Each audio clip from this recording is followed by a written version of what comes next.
So, ladies and gentlemen, we've been trawling through the archives here at NVTV, and we've come across an interview, a never-seen-before interview with Linda Nolan that I recorded last year at the Grand Opera House when she was here in Blood Brothers. Now, since that interview, Linda's had to take time off from the Blood Brothers tour due to a cancer scare. But I'm pleased to say she's back, she's well again, and she's back out touring once again in the nation's favourite musical. So here's what happens when I caught up with the gorgeous Linda Nolan. When I lay my head down at night, I surely cry. Okay, so I'm here in the Grand Opera House in Belfast to talk to a lady who's currently starring in Blood Brothers, playing the role of Mrs. Johnson. It is the one and only Linda Nolan. Hello. Hello, Linda. How are you? I'm fine, thank you. Welcome back to Belfast. But of course, you've been here many times before, haven't you? Yeah, I was actually here in 2000 with Blood Brothers. It was when I first joined the show.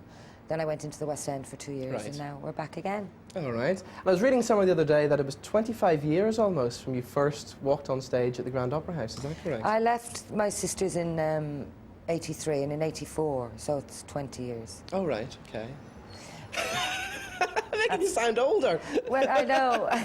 That's why I presented, because you were rubbish at maths at school. Yeah, and so I did my first show, my first solo performance here. I was touring with Gene Pitney, and he opened the tour here. All right, okay. So it was like, I was standing in the wings the other day thinking how much calmer I felt. Right, yeah. On Monday night than all that time ago. I thought I was going to die. But it was great, the audience were fabulous, and we had a great time. All right, so that was when you left the Nolans. Do you miss singing with the other members of your family?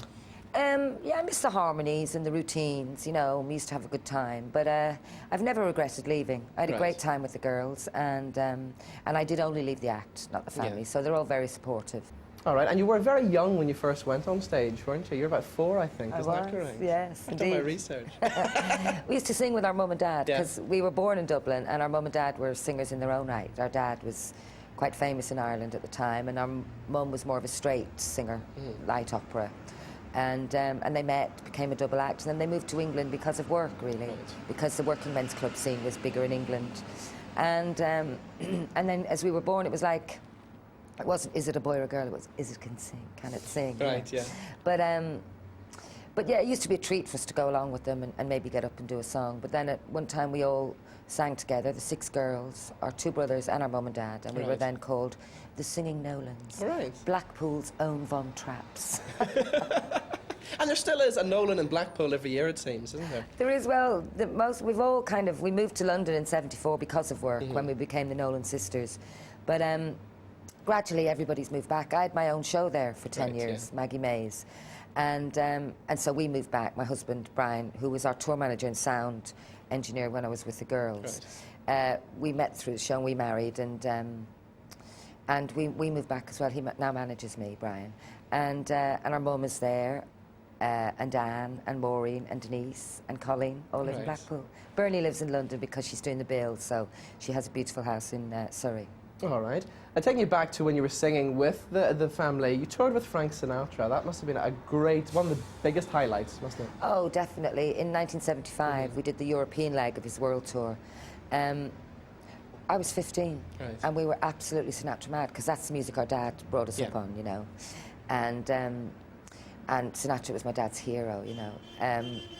And he'd actually sent off for tickets on the black market, couldn't get them through the right channels. He'd got 2 tickets at extortionate prices, and was going to take one of us along, like a raffle as a treat, you know. But then we were asked to do the tour, and we were able to bring him backstage to meet Sinatra. It was just fabulous. God, yeah. Really was. We were in... we saw every show, and we were sitting in the Albert Hall at rehearsals, and he came over to us and said, "You girls won't know the words of this song," and we knew every single word. He couldn't get over it. And you know, things for us like at the Albert Hall, 3 of his wives were there: Ava Gardner, Mia Farrow, and his present wife, and Michael Caine, Richard Harris. In Brussels, he walked out the dressing room, and Elizabeth Taylor was with him.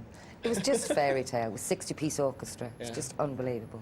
Oh, great. And of course, the Nolans are still one of the biggest selling acts in Japan, isn't that correct? Yes, we are. Still more than the Beatles across there. Yeah, we were, at one point, when we were over there in the early 80s, In the Mood for Dancing they have a domestic chart as well as the international chart, and it was #1 on both charts for 12, 13 weeks.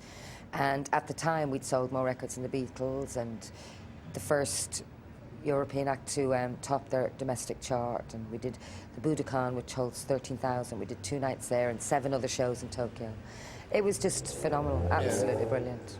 All right. And of course, still when you go into clubs and things now, they're still playing In the Mood for Dancing. It still is massive today as it was back then. Do you think you will ever get back together and maybe do a re-recording of it? Well, we have done that, but we've been asked to do a reunion tour, which we're all really up for, but at the moment it's just trying to find the time.